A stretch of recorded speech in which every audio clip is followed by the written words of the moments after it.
Hello everyone, welcome to my class. இன்னைக்கு கிளாஸ்ல நாம பார்க்க போற டாபிக் ஐசா ரமாலா பை மாரிட் பர்காட்டி. இது பார்த்தீங்க அப்படின்னு சொன்னா ஃபர்ஸ்ட் செமஸ்டர் ஸ்டூடெண்ட்ஸ்க்கு லைஃப் ரைட்டிங்ஸ், அதாவது எலக்டிவ் 3ல ப்ரிஸ்கிரைப் ஆயிருக்க ஒரு சிலபை. இது யூனிட் 3ல செகண்ட் டாபிக்கா அமைஞ்சிருக்கு. Before we enter into the class, a kind request, நம்ம சேனல் என்ன சப்ஸ்கிரைப் பண்ணலன்னா சப்ஸ்கிரைப் பண்ணுங்க, உங்க ஃப்ரெண்ட்ஸ்க்கும் ஷேர் பண்ணுங்க, சஜஸ்ட் பண்ணுங்க. Thank you. So, Isa Ramallah is an American language autobiographical book written by Palestinian writer and poet Morid Barghouti.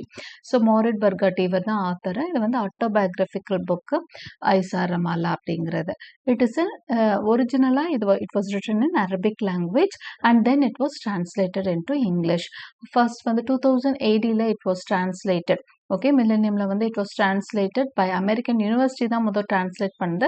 அப்புறம் ப்ராப்பராக 16th May 2005ல ப்ளூம்ஸ்பெரி ப்ரெஸ் வந்து அதை பப்ளிஷ் பண்ணுறாங்க. Ahdaf Soueif translated the book to English. இவர் தான் வந்து இங்கிலீஷில் டிரான்ஸ்லேட் பண்ணவர் பேர் வந்து Ahdaf Soueif. As a celebrated Palestinian poet, Barghouti leads us through a deeply personal journey back to his hometown Ramallah after 30 years in exile. இந்த book பார்த்தீங்க அப்படின்னு சொன்னா அவரோட பர்சனல் லைஃப் பற்றி தான். ஆட்டோபயோகிராஃபினாலே பர்சனல் லைஃப், ஒருத்தர் தன்னோட பர்சனல் லைஃபை எழுதுறது தான். இதில் பர்கோட்டி என்ன பண்ணுறாரு அப்படின்னா ரொம்பவே ஒரு பர்சனல் ஜேர்னிக்குள்ளே தான் நம்மளை கூப்பிட்டு போகிறாரு. ரமாலா அப்படிங்கிறது அவரோட ஹோம் டவுன். ஐசா ரமாலாவில் இருக்கக்கூடிய ரமாலா அப்படிங்கிறது வந்து ஒரு ஊரோட பேர், அவரோட ஹோம் டவுன் பேர். அது வந்து கிட்டத்தட்ட 30 years எக்ஸைலுக்கு அப்புறம் திரும்ப போகிறாரு. அப்போ என்ன நடக்குதுங்கிறது தான். எக்ஸைல்னா வெளியில் இருக்கிறார், ஓகே, ஊருக்குள்ளே போக முடியாத ஒரு சுச்சுவேஷன். ஊரை விட்டு அவர் தள்ளி 30 years கிட்ட இருக்காரு. அதுக்கப்புறம் 30 yearsக்கு அப்புறம் அவர் ஊருக்குள்ள போறாரு. அப்போ அவருக்கு அந்த எக்ஸ்பீரியன்ஸ் எல்லாத்தையும் அந்த 30 years டைம்ல அவர் என்ன பண்ணாரு, 30 yearsக்கு அப்புறம் அவர் ஊருக்கு வந்தோன்னு எப்படி இருந்தது, இதெல்லாம் ஷேர் பண்ணிக்கிறாரு ஐசா ரமாலால. Barghouti's experience is one of rediscovery and loss as he grapples with the transformations that have affected both the land and its people. So 30 yearsனா ஏன் 30 years வந்து அவர் போக முடியல அப்படின்னா, ஆக்சுவலா அவர் வந்து ஒரு யூனிவர்சிட்டிக்காக 1967ல அவர் வந்து படிக்கிறதுக்காக வெளியே போறார். ஓகே, அந்த டைம்ல என்ன ஆகுதுன்னா இஸ்ரேல் பாலஸ்டீனியன் வார் அடிக்கடி நடக்கும் இல்லையா, அந்த டைம்ல ஒரு 60 days வார் நடக்குது. ஸோ ரமாலா வந்து பயங்கரமா அஃபெக்ட் ஆகுது. அவரோட ஹோம் டவுன் வந்து இஸ்ரேலி வந்து அவங்க கேப்சர் பண்ணிடுறாங்களோ, அது something it has been seized, captured. So அவரால் என்ன பண்ண முடியல, அவரோட ஹோம் டவுனுக்கு போக முடியல, அவரோட நாட்டுக்குள்ளே நுழைய முடியல. கிட்டத்தட்ட 30 years வந்து அவரால் ரமாலா கூட போக முடியல. அப்ப என்ன பண்றாரு, he is spending in exile. அதாவது உள்ள அவங்க நாட்டுக்குள்ள இல்லாம வெளியே இருக்கிறது எக்ஸைல்னு சொல்லுவாங்க. So he is spending 30 years of excilement. Okay, வெளியே இருக்கிறாரு. அந்த டைம்ல வந்து திரும்ப அவர் வரார். ஓகே, 30 yearsக்கு அப்புறம் திரும்ப வரப்போ ஒரு ரீடிஸ்கவரி மாதிரி இருக்கு. 30 yearsக்கு அப்புறம் கண்டிப்பா அவரோட ஊர் அந்த அவர் ட்ரீம் பண்ணியிருப்பார் இல்லையா, ஆரம்பத்தில் அவர் இருந்தப்போ எப்படி அந்த ஊர் இருந்தது, அந்த மாதிரி இருக்கா அப்படின்னா இல்லை. கண்டிப்பாக there are many transformations. It has both affected the land and its people. லேண்ட்லையும் நிறைய மாற்றம், அந்த நிலப்பரப்பும் மாற்றம் அடைஞ்சிருக்கு, மக்கள்லையும் நிறைய மாற்றம். இதை பற்றி தான் அவர் பேசுகிறாரு ஐசா ரமாலால. ஸோ கேரக்டர்ஸ் அப்படின்னு பார்த்தீங்கன்னா மாரிட் பர்கோட்டி. மாரிட் பர்கோட்டி அவர் தான் மெயின் கேரக்டர், அவர் தான் கதை சொல்கிறாரு. He is from the town in Palestine called Ramallah. பாலஸ்டீனில் இருக்க ஒரு டவுன் ரமாலா தான் அவரோட ஊர். He travels to Cairo, the capital to Egypt, to go to a university. While is away from his home country, there is a war, the 60-day war in 1967. The story begins when Morid is trying to get into Palestine again, but is denied entry. He has denied seeing his family. He is denied his own life in a way. So கேரக்டர்ஸ்லேயே உங்களுக்கு ஓரளவுக்கு story தெரிஞ்சிடும். இது ஒரு சின்னதாக தான் நம்ம summary இருக்கு. இந்த கிடைச்சது அவ்வளோதான், சின்ன சம்மரியாக தான் நமக்கு கிடைச்சிருக்கு. So while he is away from his home country, அவர் வந்து அவரோட நாட்டில் இருந்து, அவரோட ரமாலால இருந்து என்ன பண்ணுறாரு, கெய்ரோ யூனிவர்சிட்டிக்கு போகிறாரு படிக்கிறதுக்கு. ஏன்னா அந்த டைமில் தான் while he is away யூனிவர்சிட்டிக்கு போகிற டைமில் ஒரு 60-day வார் நடக்குது. ஓகே, அந்த வாரில் தான் இவங்க ஊருக்கு அதுக்கப்புறம் அவரால் திரும்ப முடியல. அந்த 60-day வார் எப்போ நடக்குதுன்றதையும் பார்த்துக்கோங்க, in 1967. ஓகே, எத்தனை டே வார் அது, 60-day war. The story begins when Morid is trying to get into Palestine again. அப்போ ஸ்டோரி எங்கே ஆரம்பிக்குதுன்னா, அவர் 30 yearsக்கு அப்புறம் நம்ம சாரி ஃபர்ஸ்ட் வந்து அவர் 60 டே வார்க்கு அப்புறம் அவர் ஊருக்குள்ள நுழைய நினைக்கிறாரு. அப்பவே அவருக்கு என்ன ஆகுது, என்ட்ரி வந்து மறுக்கப்படுது. But is denied entry. He has denied seeing his family. அப்போ அவருக்கு வந்து ஃபேமிலியை பார்க்குற அந்த உரிமையும் மறுக்கப்படுது. He is denied is moon life in a way. ஏன்னா அந்த ஊர்ல நிறைய மாற்றங்கள் அந்த 60 டேஸ்ல அந்த வார் டைம்ல நடந்துருச்சு. இவரால் உள்ள போக முடியல. ஸோ அந்த இடத்துல இருந்து தான் கதை ஆரம்பிக்குது. ஸோ வார்னோன்னா அவர் வராரு, வந்தா அவருக்கு அனுமதி மறுக்கப்படுது. அந்த இடத்துல இருந்து தான் கதை ஆரம்பிக்குது. பர்கோட்டிஸ் பிரதரும் இங்கே ஒரு கேரக்டர், முக்கியமான கேரக்டர். நம்ம முக்கியமான கேரக்டர்ஸ் மட்டும்தான் அதில் பார்க்குறோம். பர்கோட்டி admired his older brother, but he never sees him after leaving Cairo. அவரோட ஃபேமிலியில அவருக்கு ரொம்ப பிடிச்சமானவர் அவரோட பிரதர், ரொம்பவே மதிக்கிறாரு. ஆனா அந்த ஓல்டர் பிரதரை வந்து அவரால் அதுக்கப்புறம் பார்க்கவே முடியல. அவரும் அந்த டைம் என்ன ஆகுது, அந்த 60 இயர்ஸ் வரப்ப அவரும் வெளியே இருந்திருக்கிறாரு. His brother was also outside Palestine when the war broke out, but he immediately tried to return. அவர் 60 டேஸ்க்கு அப்புறம் கூட இல்லை, உடனே திரும்ப வர்றாரு. ஆனா அவருக்கும் அனுமதி மறுக்கப்படுது. he was rejected on the next day and then again a few months later. அடுத்தடுத்த நாளும் சில மாதங்கள் கழித்தும் அவருக்கும் அனுமதி மறுக்கப்படுது. According to Barghouti, the displacement was simply unbearable. His brother dies alone. So அது வந்து இவர் கூட வெளியே போய் படிச்சுட்டெல்லாம் வந்ததுனால அந்த டிஸ்பிளேஸ்மெண்ட் அவரால் தாங்கிக்க முடியுது. வேற வேற இடங்களுக்கெல்லாம் போறார். But his brother could not tolerate it. So he dies alone. Okay, அவர் தனிமையிலே இருந்து போறாரு. ஆனா பர்கோட்டியால அவரோட பிரதரை பார்க்கவே முடியல. ஏன்னா இப்போ இருக்க மாதிரி கம்யூனிகேஷன்லாம் இருக்காது. எங்கே போய் பார்க்குறது என்னென்னலாம் தெரிஞ்சிருக்காது. ஸோ நிறைய ப்ராப்ளம்ஸ் இருந்திருக்கு. அவரால் அவரோட பிரதரை மீட் பண்ண முடியல. அட்லி is a child, a relative of Barghoutis back home. When Israel invaded Palestine, the soldiers occupied many local schools in an attempt to disperse the insurrection. Adli is a victim of Israeli violence, carried home to his mother's arms by his schoolmates who had survived. அட்லிங்கிறது இதில் ஒரு character தான், இந்த ஸ்டோரியில் வரக்கூடிய ஒரு child character. இது என்ன பண்ணுது அப்படின்னா, ரிலேட்டிவ் பர்கோட்டி அவங்க ஃபேமிலி இருக்காங்களே, அவங்களுக்கு வந்து ஒரு ரிலேட்டிவ் தான் அட்லி. அவன் வந்து இந்த பாலஸ்டீன் இஸ்ரேல் வாரில் வந்து பாதிக்கப்படுற ஒரு குழந்தை. அதாவது ஸ்கூல்ஸில் வந்து அவங்க அந்த அந்த வயலன்ஸ் அப்போ ஸ்கூலில் இருந்த அந்த குழந்தை வந்து இறந்து போய்ட்றான். அவனை வந்து என்ன பண்ணுறாங்க அப்படின்னு சொல்கிறப்போ அந்த ஃப்ரெண்ட்ஸ் தான் அவங்க அம்மா கிட்ட கையில் ஏந்திட்டு தூக்கிட்டு போகிறாங்க. ஓகே, பொழைச்சிருந்த குழந்தைங்க carried home to his victim. Our Adli is a victim. victimனா பலியான ஒரு குழந்தை தான். he was carried to home to his mother's arms by his schoolmates who had survived. பழிச்சிருந்த குழந்தைங்க, அவன் கூட இருந்த உயிர் தப்பித்த குழந்தைங்களை என்ன பண்றாங்கன்னா அட்லியை தூக்கிட்டு போறாங்க.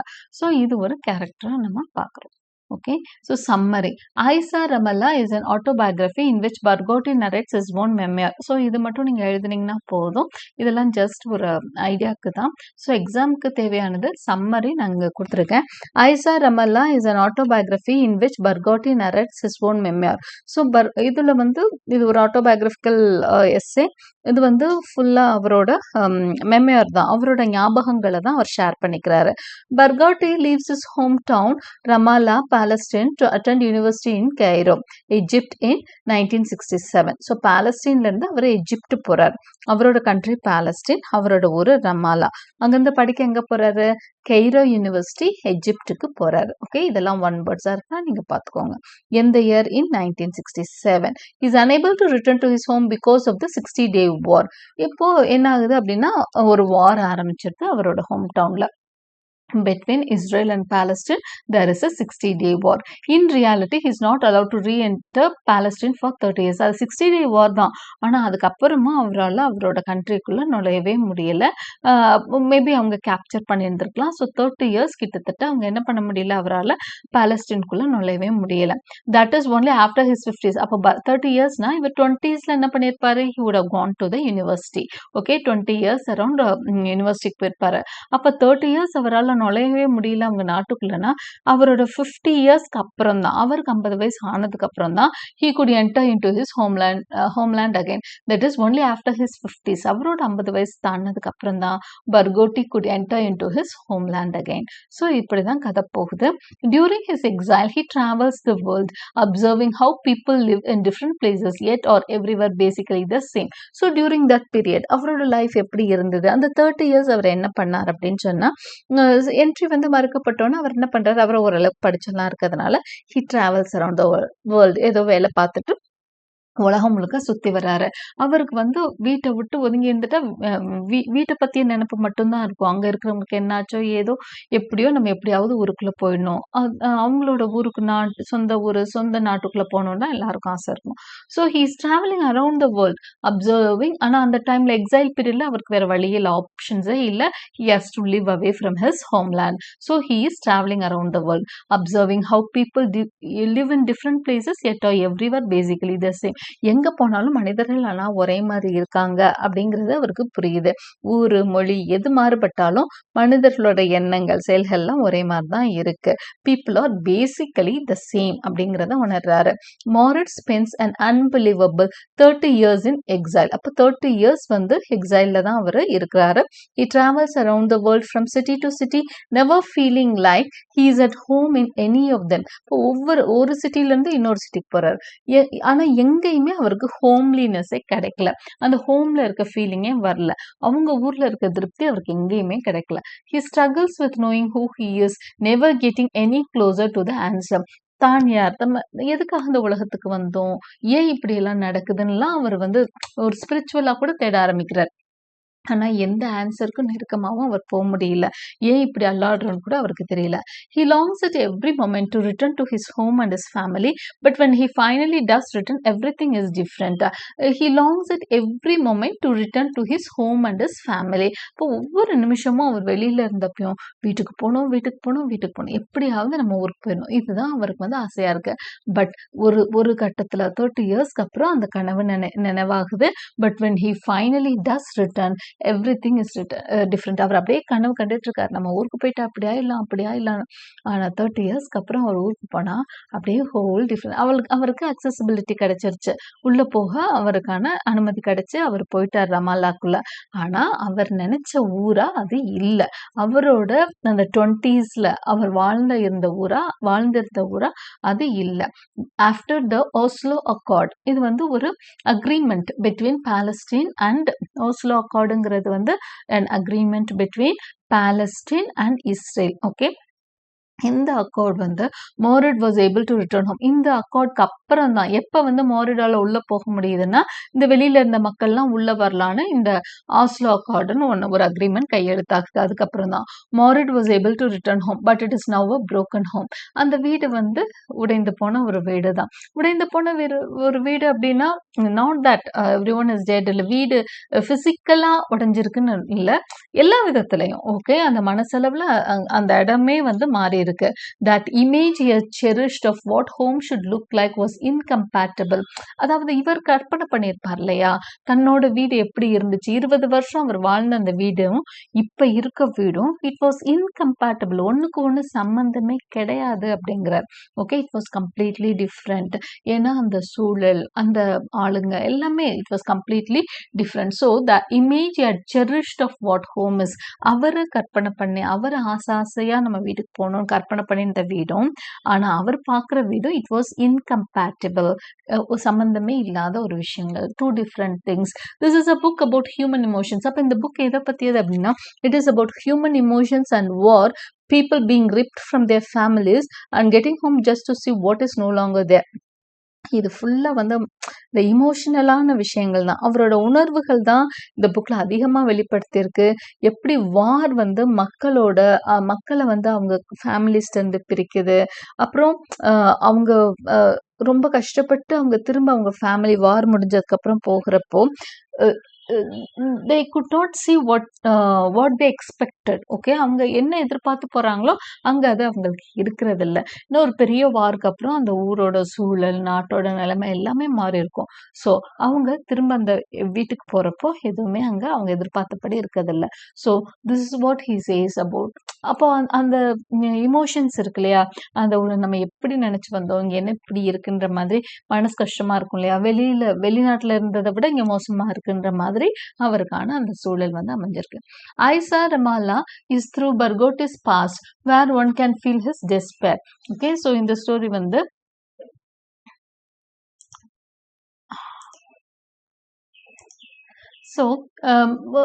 டெஸ்பேர் அப்படின்னா விரக்தி. ஓகே. ஸோ ஒரு ஐசா ரமல்லா அப்படிங்கிற அந்த கதை மூலமா பர்கோட்டிஸ் பாஸ்ட்டுக்குள்ள நம்ம போறோம். ஓகே. அவரோட அந்த past one can feel is despair. அந்த எக்ஸைல்ல இருந்தது, திரும்ப ஊருக்குள்ள வந்தது. விரக்தி தான் அவரோட லைஃப்ல. அந்த கதை ஃபுல்லா விரக்தி தான் அவருக்கு நிறைய இருக்குன்றத பார்க்குறோம். However amidst all there is a resilience. ஆனாலும் அந்த விடாமுயற்சி இருக்குல்ல, கஷ்டத்துக்கு இடையில எல்லாம் அப்படியே சாதிச்சு நிக்கணும் அப்படிங்கிறது தான் ரெசிலியன்ஸ். ஒரு இடத்துல வந்து எவ்வளோ கஷ்டப்பட்டாலும் அதை போராடி வெல்லணுன்ற குணம் தான் ரெசிலியன்ஸ். ஓகே. ஸோ போராடி ஒரு விஷயத்த வந்து சாதிக்கணும், வெல்லணும், அந்த சேலஞ்சஸை வந்து இது பண்ணி வரணும், சவால்களை சந்திச்சு நிமிர்ந்து நிற்கணும், இதெல்லாம் தான் ரெசிலியன்ஸ். ஸோ இதில் பார்த்தீங்கன்னா பர்கோட்டி வந்து எவ்வளோ பிரச்சனைகளுக்கு இடையிலையும் அவர் வந்து ஹோம் டவுனுக்கு வரணுன்ற அந்த விடாமுயற்சியில் நின்னாரு. எங்கேயோ போய் செட்டில் ஆயிடலாம், நம்ம வீடு இல்லைன்னா என்ன, நம்ம தான் படிச்சிருக்கோமே, எங்கேயோ போய் வேலை பார்க்கலாம்லாம் நினைக்கல. அவருக்கு தன்னோட ஹோம் டவுன் போகணும், அங்கே பார்க்கணும்னு நினச்சாரு. அதையும் நம்ம பார்க்குறோம். The resilience is not just of the author but of a people who despite everything maintain their identity and hope for a better future. Resilience இந்த இடத்துல வந்து ஆத்தரோடத மட்டும் வந்து கதையில அவர் வந்து சொல்லியிருக்க மாட்டாரு. பட் ஆஃப் அ பீப்புள், அந்த ரமாலால இருந்த எல்லாரும் யாரெல்லாம் இப்படி வெளியே போய் தவிச்சாங்களோ, இல்லை ஊருக்குள்ள இருந்தே எத்தனையோ வித்தியாசமான பிரச்சனைகளை சமாளிச்சாங்களோ, அவங்க எல்லாரோட ரெசிலியன்ஸை பத்தியும் என்ன இருக்கு அப்படின்னு சொன்னா இந்த ஆட்டோபயோகிராஃபில நம்ம பார்க்குறோம். To maintain there identity and hope for a better future. அப்போ தனக்கான அந்த இண்டிவிஜுவாலிட்டி இருக்குல்லையா, ஐடென்டிட்டியை வச்சுக்கணும் அப்படிங்கிற மக்களோட அந்த பொதுவாக எல்லா மனுஷனுக்கும் உள்ளது தான் இந்த ஐடென்டிட்டி கிரேஸ் இருக்கும். அது வந்து நான் யாருன்றதை நிரூபிக்கணுங்கிறது, அந்த ஐடென்டிட்டியை காமிக்கணும்னு அந்த மக்களோட அந்த ரெசிலியன்ஸ் தெரியுது, அந்த hope for a better future. வேணா இன்னைக்கு நல்லா இல்லாமல் போகலாம், நாளைக்கு நம்ம நல்லா வந்துருவோன்ற அவங்களோட அந்த ஹோப், இது எல்லாமே கதையில வந்து இடையோடு இருக்கும். அதுதான் ஒரு படிக்கிறவங்களுக்கும் என்ன இருக்கும், ஒரு இன்ஸ்பிரேஷனை கொடுக்குற ஒரு விஷயமா இருக்கும். So I hope you like my explanation. Like and subscribe my channel for more such videos. Press the bell icon for continuous notifications and thank you for watching.